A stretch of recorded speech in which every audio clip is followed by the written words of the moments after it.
बिस्मिल्लाहिर्रहमानिर्रहीम। अस्सलामुअलैकुम dear students, आज हम शुरू कर रहे हैं class 9th physics new syllabus 2025। हमारा चैप्टर है चैप्टर नंबर 2 काइनेमेटिक्स। टॉपिक है 2.5 वेलोसिटी। वेलोसिटी के मुतालिक आज हम डिस्कस करेंगे। जो लास्ट लेक्चर था हमारा स्पीड से रिलेटेड था, आज हम वेलोसिटी से रिलेटेड डिस्कस करेंगे कि वेलोसिटी क्या है। वेलोसिटी की डेफिनेशन के अंदर है the net displacement of a body in a unit time is called velocity. क्योंकि हमें पता है कि डिस्प्लेसमेंट एक वेक्टर क्वांटिटी है और डिस्टेंस एक स्केलर क्वांटिटी है। जिस वक्त डिस्प्लेसमेंट के साथ वेलोसिटी का लिंक है तो इसका मतलब ये है कि वेलोसिटी भी एक वेक्टर क्वांटिटी है। वेलोसिटी के अंदर हमें डायरेक्शन रिक्वायर्ड है और उसके साथ साथ मैग्नीट्यूड भी रिक्वायर्ड है। फॉर एग्जाम्पल, हमने कहा है कि वेलोसिटी एक वेक्टर क्वांटिटी है। हमने एक पाथ बनाया है, ए से बी की तरफ एक ऑब्जेक्ट मूव कर रहा है। जो रेड लाइन हमारी शो कर रही है डिस्प्लेसमेंट को रिप्रेजेंट कर रही है। जो ब्लू लाइन है ये हमारी रिप्रेजेंट कर रही है डिस्टेंस को। ऑब्जेक्ट मुख्तलिफ पाथ को चूज करता हुआ पॉइंट बी पे पहुंचता है। जिस वक्त पॉइंट बी के ऊपर पहुंचता है तो वो उसका डिस्टेंस है और डायरेक्ट हम वेक्टर खींच देते हैं ए पॉइंट से बी पॉइंट पे। जिस वक्त हम ए पॉइंट से बी पॉइंट पे वेक्टर खींचते हैं तो ये शॉर्टेस्ट डिस्टेंस बन जाता है, जिसको हम डिस्प्लेसमेंट के मीनिंग में लेते हैं।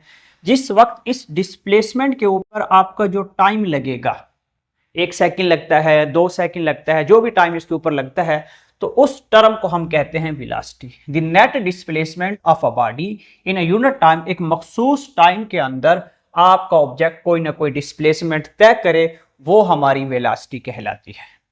अब एक एग्जांपल दी है, a car moving towards north at a rate of 70 kilometre per hour. एक गाड़ी मूव कर रही है नॉर्थ डायरेक्शन में और उसकी जो स्पीड है 70 किलोमीटर पर आवर है। अब यहां से हम दो टर्म्स निकालेंगे, स्पीड और वेलोसिटी। यहां से हम दोनों को अलग अलग समझने की कोशिश करेंगे कि स्पीड और वेलोसिटी के दरमियान क्या लिंक्ड है। अब देखें, ये 70 किलोमीटर पर आवर है।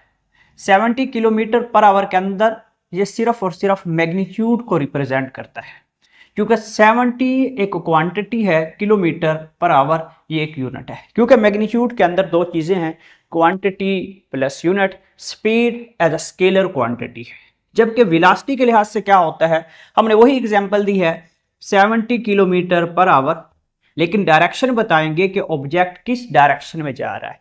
नॉर्थ डायरेक्शन में जा रहा है, साउथ डायरेक्शन में जा रहा है, ईस्ट डायरेक्शन है या वेस्ट डायरेक्शन है, अपवर्ड है, डाउनवर्ड है, किस डायरेक्शन में ऑब्जेक्ट मूव कर रहा है। जिस वक्त हम डायरेक्शन को रिप्रेजेंट कर देंगे मैग्नीट्यूड के साथ साथ, जिस वक्त डायरेक्शन आ जाएगी तो उस टर्म को हम वेलोसिटी कहेंगे।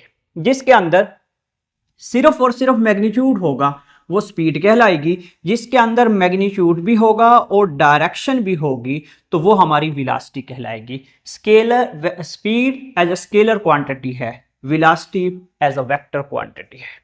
इसकी मजीद टर्म को समझते हैं और इसका फार्मूला देखते हैं हम। इसका फार्मूला क्या होगा, इसका यूनिट क्या होगा। फार्मूला है V is equal to D dividing by T. D से मुराद डिस्प्लेसमेंट है, टी से मुराद टाइम है। इसके ऊपर डिस्प्लेसमेंट का जो यूनिट होता है मीटर होता है और टाइम का जो यूनिट होता है सेकंड होता है। इसका यूनिट होगा मीटर पर सेकंड। स्पीड का और वेलोसिटी का सेम यूनिट है, जैसे डिस्टेंस और डिस्प्लेसमेंट का सेम यूनिट है। फर्क सिर्फ यही है डिस्टेंस और डिस्प्लेसमेंट पे। Distance as a scalar quantity, displacement as a vector quantity. Same इसी तरह स्पीड और वेलोसिटी के अंदर भी सिर्फ यही फर्क है, speed as a scalar quantity, velocity as a vector quantity. इनका यूनिट भी सेम है। स्पीड का यूनिट भी मीटर पर सेकंड है, ये किलोमीटर पर आवर। बहुत से यूनिट हो सकते हैं, जो हमारा एसआई यूनिट है system international, metre per second है। एवरेज वेलोसिटी क्या होती है, एवरेज वेलोसिटी को डिस्कस करेंगे।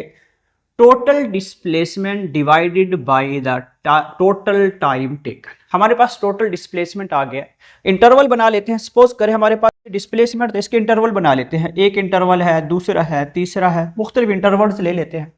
इसके ऊपर जो टाइम लगता है, इस पे जो टाइम लगता है, इस पे जो टाइम लगता है, इस पे जो लगता है और इस पे लगता है। इंटरवल हमारा इक्वल है, टाइम भी हमारे पास मुख्तलिफ होता चला गया। एक ही डायरेक्शन के अंदर ऑब्जेक्ट मूव कर रहा है। टोटल डिस्प्लेसमेंट ले लिया, टोटल टाइम जिस वक्त हम डिवाइड कर देंगे तो हमारे पास जो वेलोसिटी आएगी उस वेलोसिटी को हम एवरेज वेलोसिटी करेंगे। यूनिफॉर्म वेलोसिटी कि यूनिफॉर्म वेलोसिटी क्या है। अब यूनिफॉर्म वेलोसिटी को समझेंगे, speed and direction does not change, ना ही स्पीड चेंज हो और ना ही डायरेक्शन चेंज हो। जैसे कि डायग्राम में दिखाया है, एक गाड़ी मूव कर रही है और स्ट्रेट लाइन के अंदर मूव कर रही है। गाड़ी स्ट्रेट लाइन में मूव कर रही है, उसकी ना ही डायरेक्शन चेंज हो रही है और ना ही उसकी स्पीड चेंज हो रही है। ऐसी वेलोसिटी हमारी यूनिफॉर्म वेलोसिटी कहलाती है।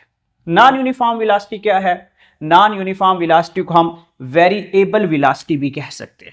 ये हमारे पास नॉन यूनिफॉर्म वेलोसिटी है, इसको हम वेरिएबल वेलोसिटी भी कह सकते हैं। ऐसी वेलोसिटी जो तब्दील होती रहे।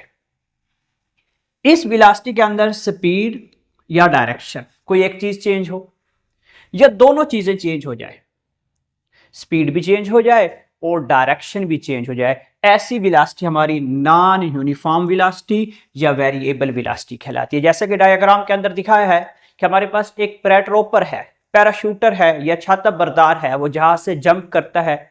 जैसे वो नीचे की तरफ आ रहा है तो उसकी जो वेलोसिटी है वो वेरिएबल है, वो तेजी से नीचे की तरफ आ रहा है, ग्रेविटी का इफेक्ट हो रहा है, जमीन उसको तेजी से अपनी तरफ खींच रही है। लेकिन जैसे ही वो पैराट्रोपर छाता बरदार अपना पैराशूट ओपन करता है तो जो एयर रेजिस्टेंस का जो इफेक्ट है उसको खत्म कर देता है, निग्लिजिबल हो जाता है और वो एक यूनिफॉर्म वेलोसिटी के साथ फिर नीचे आता है।